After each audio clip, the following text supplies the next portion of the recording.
Ghosts of Tabor is easily my most anticipated VR release of the year. The game has one main massive selling point. It's the first extraction shooter in VR. And let me tell you, the interactions with other players are really special in this game. Who are you? Let me read your... What's up, buddy? Pew. I'm glad we could share in this moment. Here, you know what? I'll give you this if you promise not to shoot me with it. Oh, what the fuck? Drop it! Drop the gun! No, it's out. I'm out of ammo. I can't. I have nothing to fight with. Oh no! We're gonna fucking die! We gotta get down there and get one of their guns. That's the only way. Go, go! Wait, there's an SA!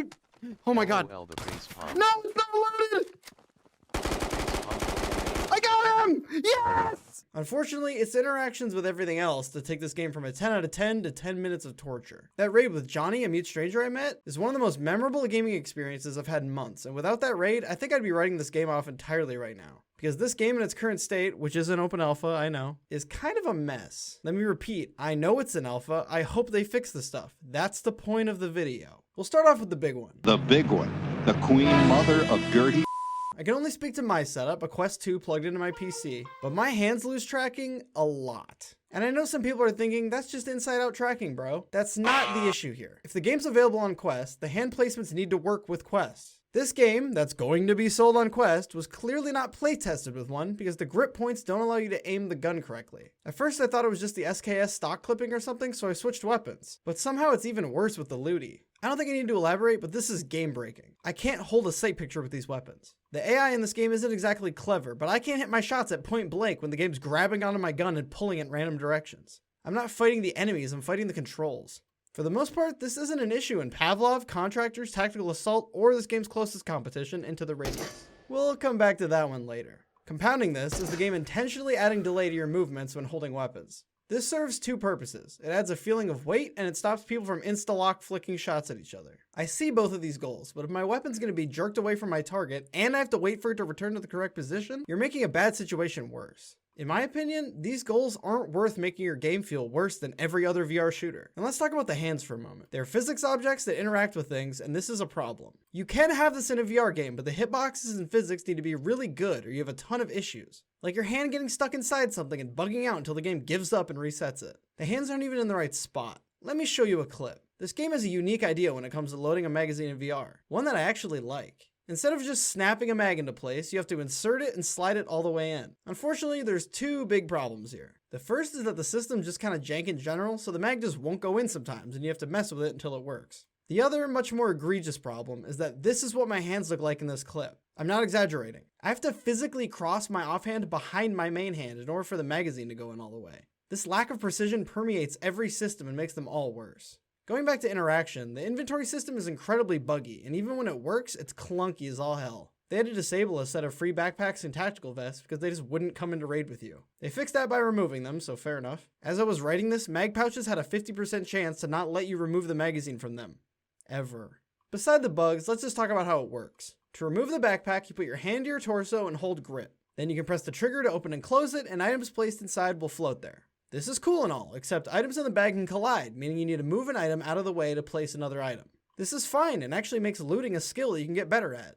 Except you have to use one hand to hold the bag. So you need to set the item down so you can move the other item to a better spot so you can move the initial item in conveniently. Did I mention that this entire time your weapon is holstered on your chest and the button to grab it is also the grip button? Meaning when you set an item down in the bag and try to grab another, you might just grab the SKS off your chest instead. And it has collisions, so when your SKS gets teleported inside your bag, it also gets stuck on all the items that are in there. Oh, and your backpack is also on your chest, so hopefully you grab that instead of your rifle then, too.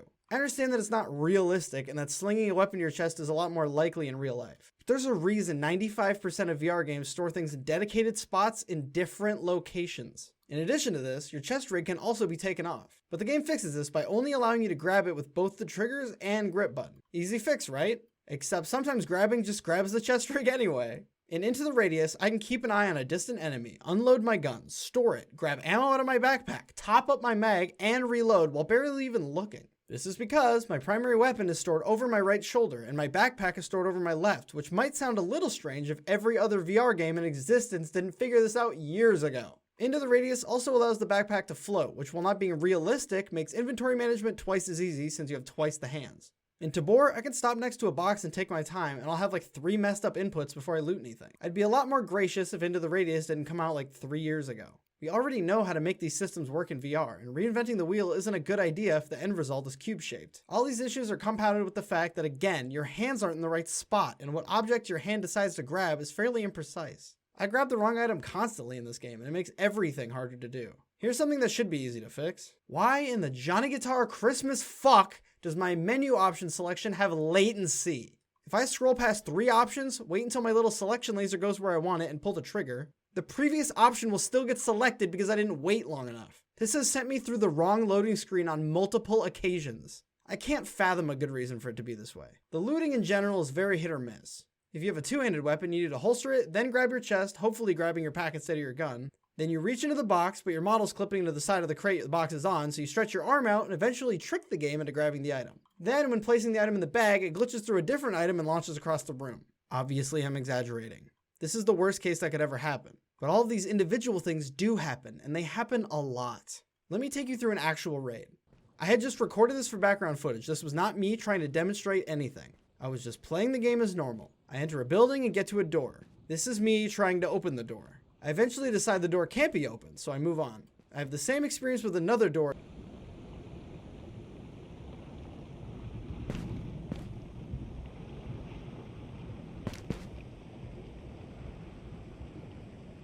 Then I eventually get it open and see an enemy.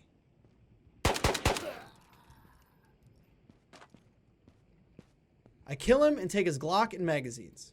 I also find a better plate carrier in a box. So I take mine off and attempt to move the magazine pouches. When the pouch makes contact with the carrier, it launches across the room. I get that sorted and loot some more. The MAC-10 I found bugs out when I try to load it and my hand is broken for a few seconds. I try again to load the MAC-10, but my controllers physically intersect, so I have to wrap one controller behind the other. I go back to the door to leave, and it has locked me inside. All of this is within 4 minutes of starting the raid. It's not a few bugs every once in a while. It permeates the entire experience. I think I've gotten my point across, so let's go into how we can fix it. I think it's important to say that these developers are very active with the community, and they seem to be aware of a lot of these bugs. So I'm going to focus on what can be done to mitigate problems in the short and long term, and not just say, fix drift. But on that topic, before anything else is done, the drift problem has to be fixed. It ruins any feeling of fairness, skill, and competition in the game. I haven't been able to verify if it's just a quest issue, but it's easily the biggest problem this game has. If there's some sort of virtual stock thing going on, it needs to be able to be turned off. It often feels like the stock is bugging against my face or something. If the drift problem needs more time from the devs, I would consider weakening the weight effect weapons have so they can feel more responsive. I understand that's probably not desirable to them, but I think it would help the game feel a lot, as well as helping fix drift mistakes faster. To this end, the hands need to be retuned. A setting in the menu to fix it ourselves would even work. Right now you can adjust the angle of your hands, but it doesn't change where they actually are. And they're not in the right spots at the moment. They're also really big, but that's not that big a deal. The radius that determines how far away you can grab things needs some love too. Even if it was just a menu setting, at least you could set it up to be more playable. I shouldn't be grabbing something by accident as much as I do. Perhaps gear should have a smaller radius than loot items. Also, there's a reason that even games with as much realism as Into the Radius still have force grab. It's because you drop things a lot in VR, and bending down to pick things up all the time is annoying. Menu latency. I don't know what it's about, but it's awful. Even if it's hard-coded or something, add a delay to the selection lasers so at least they're consistent with each other. I would really consider an over-the-shoulder slot for rifles especially, but perhaps for the backpack as well. The further you can space out all these interactables, the less precision you need with the controls. Tactical Assault VR is the same way currently, but in the upcoming update, the slots are customizable. And as soon as I got my hands on it, I spread everything out so I didn't drop my gun by accident all the time. If you really want it to be the way it is now, at least consider an optional setting for people who don't want to deal with the current system. And now for some little stuff. The wrist HUD's kinda big, and it washes out iron sights, especially on the SKS in a dark background. Customization for it, or even just changing the direction it faces on that weapon specifically, would be very helpful.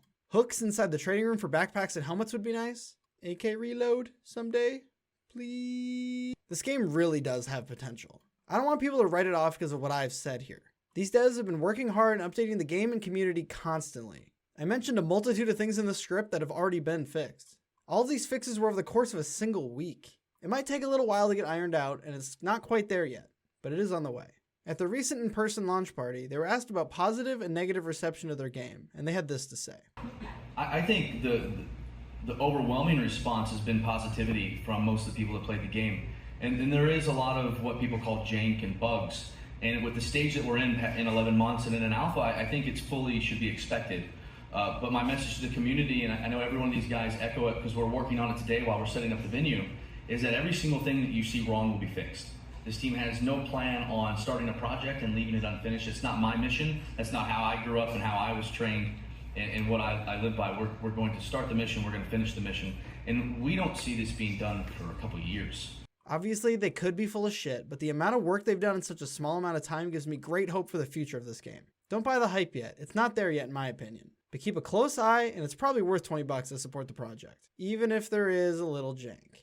I'd like to thank Hayden Hughes for extensive writing assistance. I also recently got channel memberships, so if you want to support me in these videos, consider checking those out. I'd also like to thank my first ever channel member, Sea Trouble. Members get emotes, badges, shoutouts, and videos, and early access to my latest scripts. So if you want a direct effect on how my videos turn out, that's the most effective way to get it. Thank you for your time, and as always, subscribe to my fucking YouTube channel.